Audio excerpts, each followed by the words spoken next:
Surprise! There's always a surprise. One thing that we must never forget with these old Chevys or Fords or Mopars or whatever is that when you see a rusted panel like this, and along the bottom here it's rusted because everything rusts wherever the water collects and stays. And you think, you know what, I'm just going to replace this, up a few inches, and that'll work good. And I'll probably go all the way across, even though this side here doesn't appear to be rusty. When you got rust right here, the thing that you're going to attach the new piece to is also rusted out. And the cross member that's sitting on is also rusted out. Don't kid yourself. Great thing about having this car up high is you're looking up at it from the inside, right? And you can see the light coming through all the little holes. It's rusty, man. There's no doubt that when I'm finished this, from this line here, the floor line here, up to about 10 inches or whatever, will be brand new all the way around the entire car. Any cross members, any floor, any fender, whatever, rocker panels, it's all gonna have to be renewed. But that's the thing, see, and when you see the outside like that, you gotta know that, hey, there's some surprises coming on the inside. I could have had a lot of, these fenders all done up in 2 or 3 days. But no, it's gonna be 10 days maybe, because I've got to go back and replace so many parts that everything's connected to. So when you come to the point where you're replacing this, okay, so you're gonna cut it at some point where you think that it's solid enough to weld to. And this is all 20 gauge, by the way, or maybe 19 gauge, something like that. But when you cut it, and then you weld the new piece in, you find out that the piece you're welding to, there's only about 30 gauges left, right? It's like half the thickness of a 20 gauge or whatever, it's just paper thin, because it's rusted out as well. So it's really difficult to weld to until you clear the rust. And you don't want to leave any of that in there anyway, because especially one thing you find is when the rust comes through from the back side, right? This rust here all came through from the other side. It didn't start from the outside. And when it comes through from the back side like that, there's a lot of areas here where it's not really showing up yet, but it's got these like little spicks of, they look like little warts or pimples or something. That's rust coming right through. And you got to get rid of all that, or you put a nice paint job on there and there they are again. Devastating. But here's the deal, you got to figure out how you're going to proceed from one step to the other when the steps keep adding up. There's more steps now than there was before. So we end up replacing a good portion of the area around the bumper support.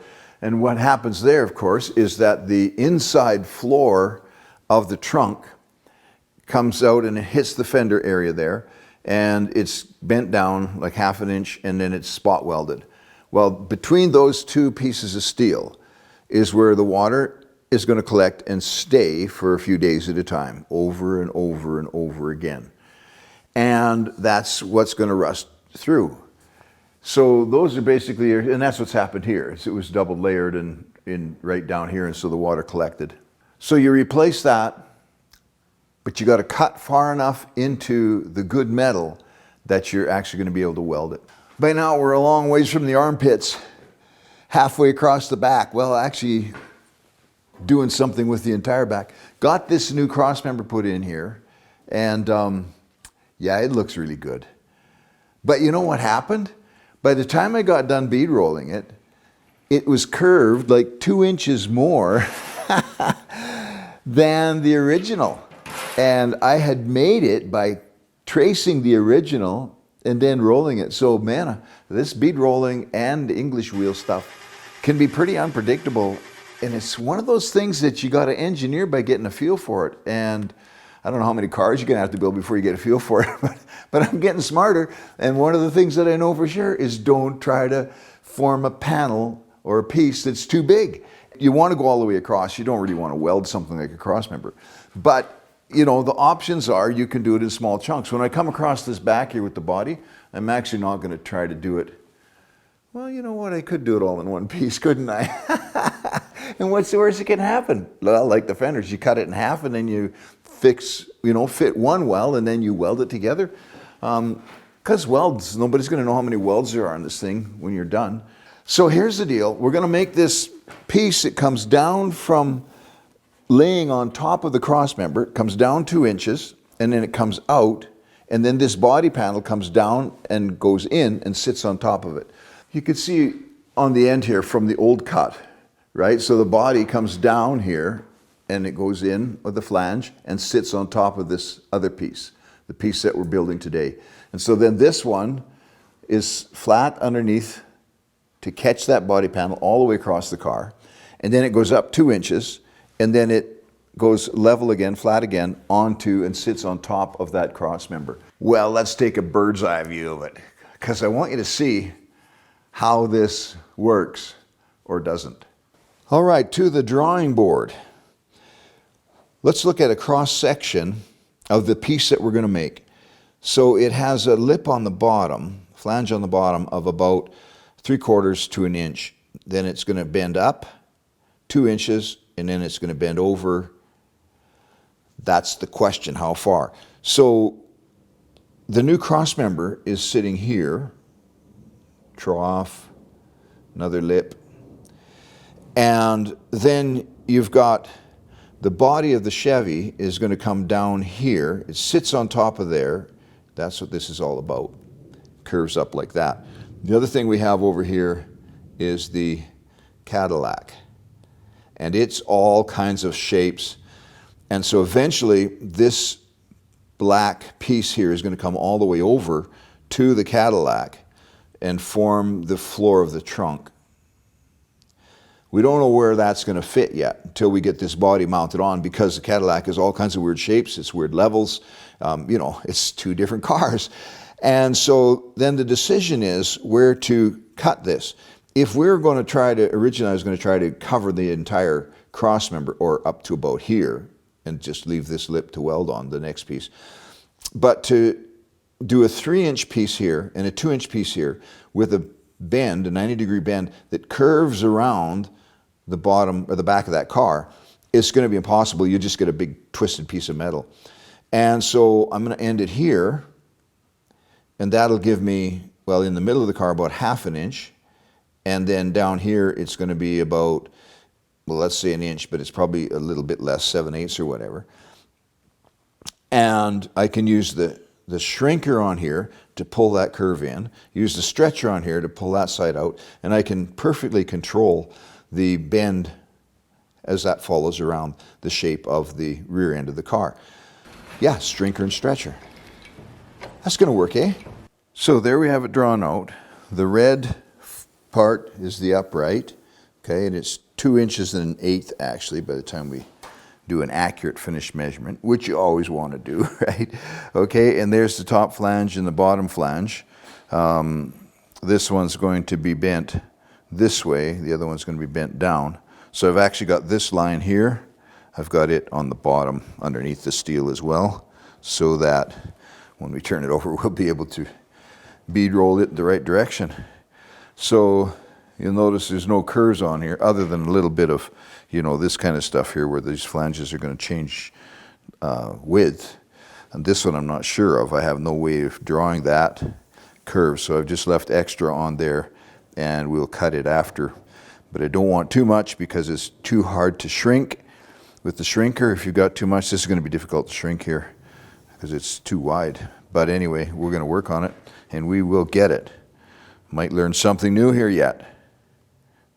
Should I cut with a zip disc or these air scissors? 6 of one and half a dozen of the other. And you get a nice slinky when you're done. And you know that air tools are actually very inefficient because you got to run a 5 horsepower, 220 volt motor to keep this little pair of scissors going. That's just nuts.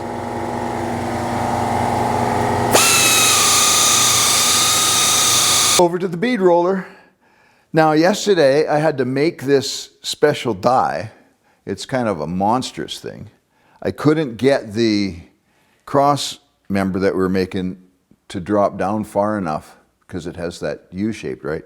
So I expanded this one by putting this piece of steel on top of another die, and then making a couple of little set screws in there as well to hold it tight. And it's amazing what you can find around your shop if you just, you know, like keep some scraps. Found this in a bucket, this big hunk of steel here. It's the end off of the front differential for my 42 Chev, right? It's a square body Chev differential, and I shortened that axle 1.5 inches on each side. So I've got this 1.5 inch piece, two pieces like this. I used another one for making a tow bar that goes on top of the ball hitch on my truck so that I can tow these 49, 51 Chevs around the yard, and it hooks underneath, hooks to the steering, so they'll actually follow you wherever you go. Yeah, handy stuff, you know, if you just don't throw everything away, man. I know, your place is getting pretty junky too. I think these are the two dies that I use the most. This makes a nice sized inner radius for the kind of stuff that we're doing right now. That seems good, about good. You wind this down to hold the tension. It doesn't have to be tight. Just right about, you know, right about snug is good. And then when you tighten up this bolt, now that thing is there for good. Put some gloves on. These gloves are from a cow in China. Who would have guessed? Amazon, 3 pairs for $8 or whatever they are, leather. And the reviews are like, nah, they're junk. They don't fit, whatever. There's a thing that you measure your hand and you measure your longest finger, and then it tells you what size to get. They are barely big enough, but once you wear them in, they fit really nice. I don't want loose gloves, right? But look at that. Okay, there's a starting to lose a seam right there, which is a lot longer than a lot. Other people said they only last a day. Man, I've been using these for probably 3 weeks now. Mind you, I'm hardly ever out here, so they're not getting that much wear. But I'm hard on them, right? Welding on them, all kinds of welding burn marks and stuff like that. So, and grinding, that's usually what pops the seams and stuff, because I usually end up touching the grinder with it. But yeah, they're worth it. So I like leather. I just plain old leather. Keep the cloth, keep all that other stuff, the rubber, all that. Just give me leather. This is the most important one, because if you go crooked here, it's hard to straighten out after. Take your time. Trouble with power tools is they want to go too fast. You know, I just step on this gas pedal. But it's not going to make a lunch come any quicker. So just keep your cool. And I'm so glad that I stopped and took the time when I bought this bead roller to mount this 1/2 inch drill on top of it and make this trigger set up and the little foot pedal, reverse, variable speed. It's got everything built right in. So all I needed to do was put a speed reducer here. I think it's 830 to 1 or something is the way it works out. I just did some research to find out what the best speed for a bead roller is, and then calculated it according to the speed, the top speed of the drill. So it works really good. The speed on it is just ideal. You can go crazy fast if you want, but it's still got enough power when you're going slow to just kind of creep through. And I've never found any reason to go fast. Crazy thing is I'm making a straight bead on here, which a metal brake would do a perfect job, way quicker, way straighter. But my metal brake is only 40 some inches long and this is 56. So we're doing it this way, and already it's starting to get some twist in. But don't worry about the twist, okay? Because we're going to use the shrinker and the stretcher to set the curve the way that we want it. And it's amazing how straight that comes out. You know, when I did that cross member, it came out nice and straight. Had a bit of a twist in it. I just put one end in the vise and give it a hit, and it's perfect. So nice and straight, nice foundation to put this piece on. Press up a little more each time, not too much, or you'll get all kinds of woggles. The other good thing about this, it's all hidden underneath. So you're not going to see it anyway, but it's serious fun doing a good job. We'll go with the shrinker on the top flange first. That's going to be the hardest one to deal with, especially when we get out here where it's quite wide.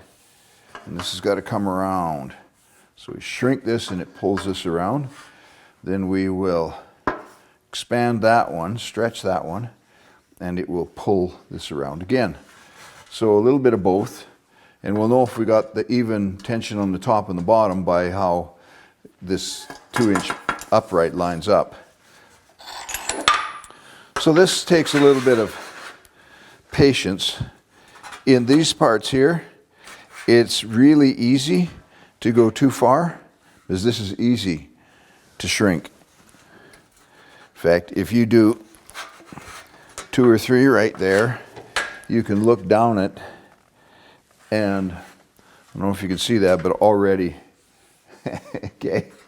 So it works good. I tell you, I love this thing. Gotta figure out how to put a motor on it though.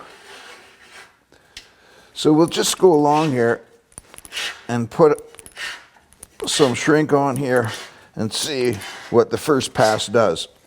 And again, as we get to where it's thinner, we're going to have to be more careful to not overdo it.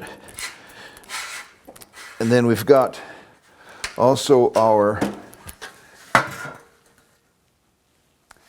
yeah, it's really easy to curve it here. But out here, it doesn't seem to be making much difference yet. So I have to put a little more oomph in it. And then compare it to the original piece so we get the right amount of curve.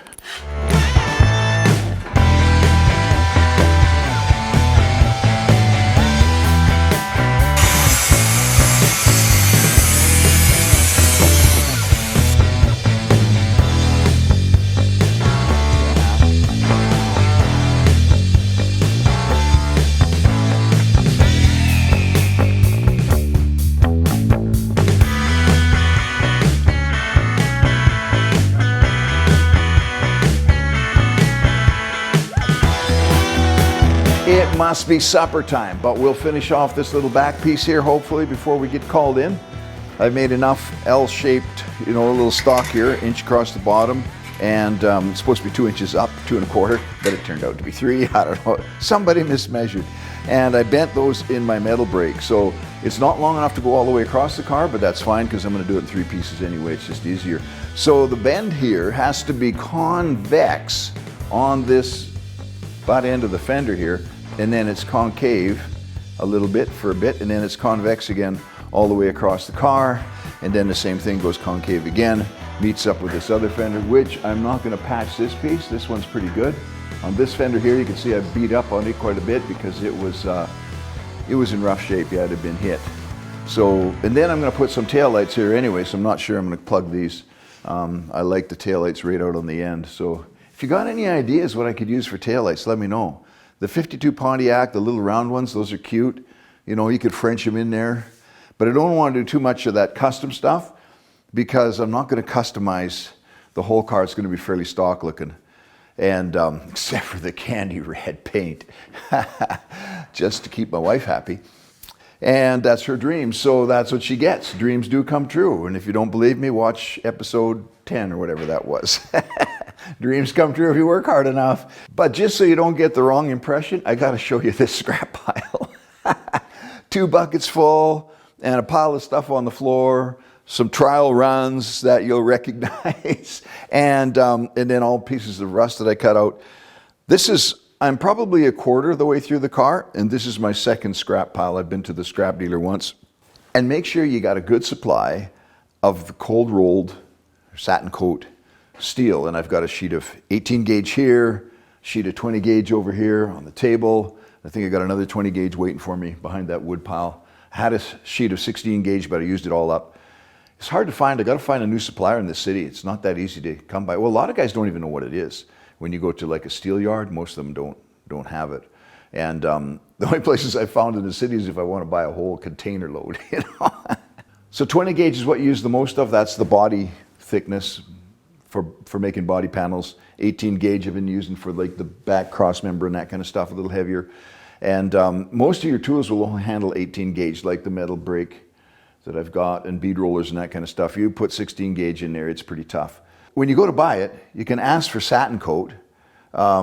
Some guys don't know what you're talking about, but the actual name of it is galvannealed. And the reason for that is that it comes out of the cold rolled process and it goes through a galvanized dip. And when it comes out of that dip, it's heated on both sides so that the zinc actually forms a zinc iron alloy that coats the surface rather than zinc plated, galvanized zinc plated, because that stuff will crack when you bend it. It stinks like crazy when you weld it, very poisonous. This one is too, so you got to, use some ventilation. But this is malleable, very rust resistant, and just really fun to work with and build stuff out of. So get a big stock because you'll run out of it faster than you thought. And one more thing, I promise you, there'll always be another layer of rust behind the one you just discovered. There's no such thing as surface rust. At least not on this car. It goes rusted right through. And there's a principle that we need to follow in order to not be discouraged, because you think you've got a project that's going to be, you do this and this and this and this, and then all of a sudden, oh, well, I got to do that too. And the same thing with the money. It always adds up. Oh no, now I got to buy this. I never thought of that. Oh, honey, the budget's going up. So you need to prepare your heart for that kind of stuff. I was in Manila one day and my friends dropped me at the airport at 6 a.m, and I come into the terminal and there's thousands of people in there, and Philippine Airlines had just gone on strike.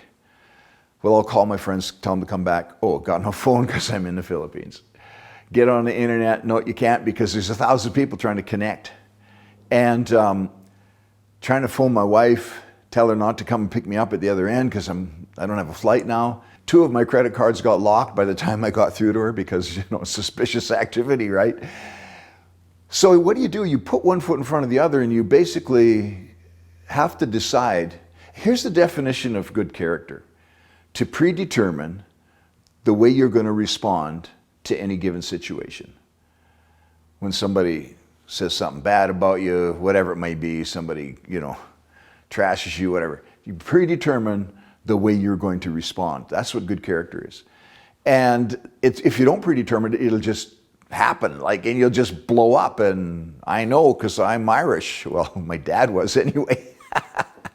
What a temper. And I'm thinking, I can either sit here and fuss with all these other people or do something different. And I jumped on whatever conveyance they had, I can't remember what it was, and got to the next terminal where there was nobody yet because everybody was still over at the other one fussing. And I bought an airplane ticket on another flight, on another airline, and got home in a few hours. I always have to determine, especially traveling, because there's too many language differences, currency differences, time differences, all of those kind of things. So many things can go wrong that you just have to, it's like building a car. You just have to decide ahead of time, you know what, I don't care what I run into, this is not going to upset me. But I think that's really the key, is to always be prepared by knowing how you're going to respond when it shows up. So when I find a new layer of rust, I'm like, okay, now I'm going to fix this piece. So the piece behind the body panel is going to be replaced, and the cross member that's holding that is going to be replaced. And the floor that's in front of that is all going to be replaced. But the benefit is we get to have fun. And and it's not just about driving down the street and people say, hey, that's a nice car. Because you know what I found nowadays? People don't even recognize. I drive down the street in my 29 Dodge to be corrected. And people look at it and they don't know what it is. And young people come up and say, what kind of a Jeep is that? Slap. And even my 42 Chev, it's a lot newer. It's parked out in front of my house and we drive it everywhere. And people see it and they're like, what? They don't even know what that is. It must be from some other country or something. Of course, just about everybody on our street is from some other country. So that has a big part of it. It's not part of their legacy and their history. So they don't recognize those things. But it's still a lot of fun. I just made cards up for this YouTube channel because every time I go to take my wife anywhere, guys will come up to my truck and they'll say, hey, what's in it? So now I'm going to hand out these little cards. Like, just here, just go to Car Cobbler and you can watch me build my next project. Because that's kind of fun. And you can do that too, by the way. Just make sure you subscribe, and that, so that you get notifications, because I'm putting one of these up every week. Maybe I'll do one every 2 weeks for a while. I'm not sure. It depends on how much I get out here. But it's just a lot of fun, and I just love seeing the feedback and the comments and whatever. And when we wrap this whole thing up, I'm going to give you a good synopsis of maybe you shouldn't do this. Another thing I'm going to do, just been thinking about it, is I want to do an episode on how to shoot your project, like video and audio and that kind of thing. Because it seems like the two don't go hand in hand, guys. Guys that are working on cars are pretty clueless about cameras, and guys that are working on cameras stay away from cars. They're out there shooting the mountains and the lakes or whatever. And so I thought that'd be really helpful, just some simple tricks on how to shoot effective video for YouTube or Rumble or whatever you're gonna go on, and make your stuff high quality for very little money.